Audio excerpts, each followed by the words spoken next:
Now this week it is Salt Awareness Week, and if you think you're using too much salt in your cooking and to season your meals, you are probably right.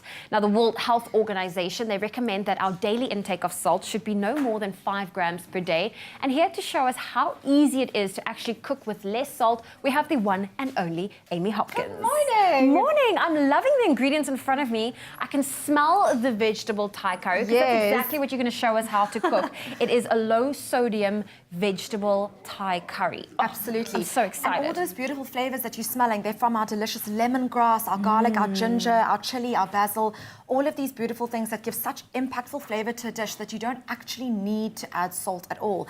And I'll confess, I like my salt. I'm a bit of a salt craver instead of a sweet tooth. Okay. I'm on the other side of the coin. I have to say, I'm quite good, if I can put it that way, in not eating too much salt. And just to quickly look at the social media comments, because we've asked you at home to let us know, do you add salt to your food before tasting it? Which I also think is a complete no-no. And such an insult to the chef. It is. Looking at the poll, it's now standing at 35% says yes, salt on everything, which means 65 says no extra salt needed. And just quickly looking at some of those comments, we have Charlotte saying, ons gebruik baie min sout, meaning they're not eating a lot, they're not using a lot of salt. Melissa says, good morning, Espresso family, no salt. If we have spices in it, you don't need salt. Pierre says, yes, he uses a lot of salt. And Joan says, my husband cooks without salt. I find cooking without salt makes food taste bland. So Amy, you're showing us how we can cook with less sodium. Exactly. So that the food doesn't taste bland. Totally. Cool. And I mean, before we even get into the Thai curry here, as you can see, you've got some gorgeous different herbs and spices on our platter.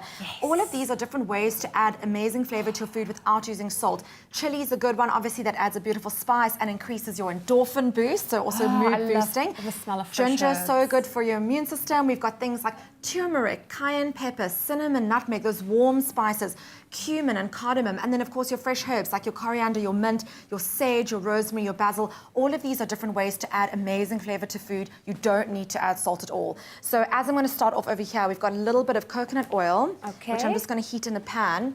And we have already combined all of these ingredients. Again, it's the ginger, garlic, lemongrass. That's a very, very fragrant chili and basil into this curry paste. Okay. It's always better to make everything from scratch because then you know exactly what's going in.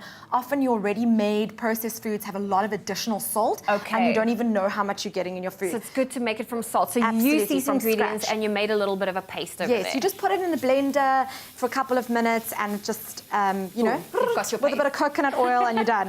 Okay. So we're just going to let that saute for a couple of minutes. And as you can see here, we've got some beautiful fresh veggies. We've got some green beans, some baby corn, some carrots, some mange too. And then here we've got a little bit of low sodium soy sauce. So again, if you're watching your salt intake, you can use soy, just look for the low sodium content. And even if you go for sushi, they've got the normal soy sauce and the low sodium. Always go for the low sodium. And again, you don't need to dip your rice into that. You just lick a bit of your fish into the soy sauce instead of soaking it all in with the rice.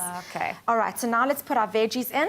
There we Beautiful go. veggies. And again, this is such a nice, quick thing to make during the week because it's really, you know, a good kind of way to pack those veggies in, Great way get your to pack nutrients in the veggies. in. I love the colors I'm seeing in the pan. Little bit of that low sodium soy. Okay. And that's not a lot. It's just a little bit. I've seen some people really make not a a Thai lot. curry and they throw from the bottle. It's not necessary. You know, we forget sometimes that the idea behind a lot of Thai food is quick, fresh veggies, still crunchy. You don't want everything to be like limp and, you know, Soggy. exactly. Well, our keyword this morning for you is curry. Would you like to make this low-sodium vegetable Thai curry at home that Amy's showing us in the kitchen? Our keyword is curry, so SMS curry to 33728. We will send you the link directly to your phone that's got the steps and the ingredients that you'll need to make this low-sodium curry. So the last thing we've just done is put a little bit of coconut cream. This gives it that richness. And then a few bean sprouts, which I love because it's just a bit of extra crunchy texture.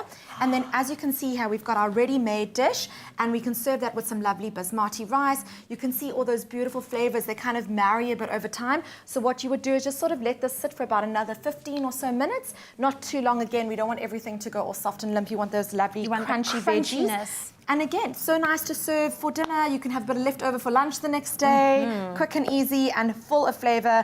full of your nutrients, very good for You you. don't need to add extra salt Nope, to this not at amazing all. dish. Well, Amy, thank you so much for showing us how to make this delicious low-sodium veg Thai curry. If you'd love to have this recipe, our keyword is curry to 33728. Good luck for the cycle tour. Thank you. Your first one, Amy. Yes, I'm very excited. Well, listen, keep us posted, and thank you for showing us this lovely recipe.